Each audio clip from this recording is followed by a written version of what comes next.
2014 will go down as the warmest year around the globe in recorded history. 2015 was the hottest year since climate records began. Figures show this July was the single hottest month in recorded history. Australia sweltered through its hottest spring on record. The phenomenon was a short-term trigger to a long-term global warming caused by human activity. Climate change is now affecting every country on every continent. It's the rate that's of great concern. And what do you put that rate down to, Bill?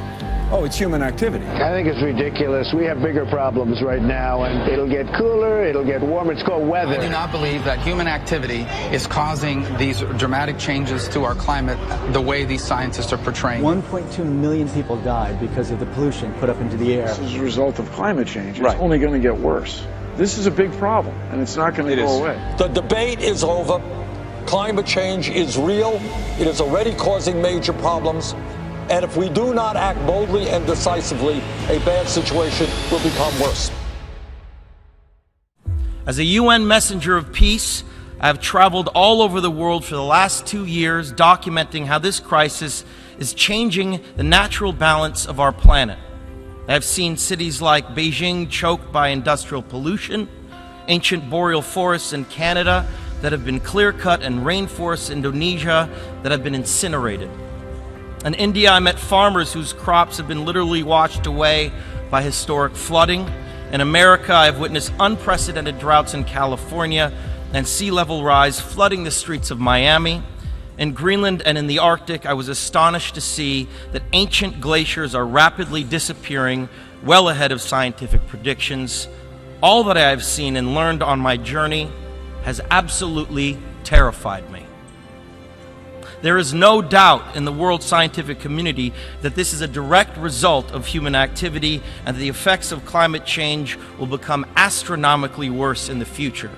Our planet cannot be saved unless we leave fossil fuels in the ground where they belong. Now think about the shame that each of us will carry when our children and grandchildren look back and realize that we had the means of stopping this devastation, but simply lacked the political will to do so.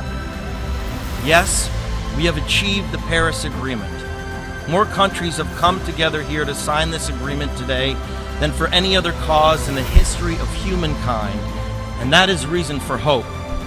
But unfortunately, the evidence shows us that it will not be enough.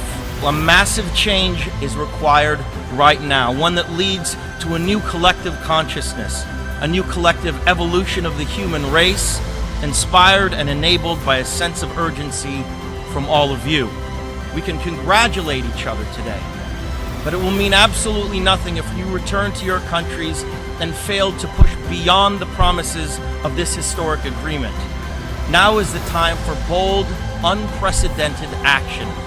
It is time to declare no more talk, no more excuses, no more 10-year studies, no more allowing the fossil fuel companies to manipulate and dictate the science and policies that affect our future.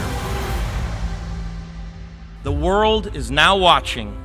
You will either be lauded by future generations or vilified by them. You are the last best hope of Earth. We ask you to protect it, or we and all living things we cherish are history.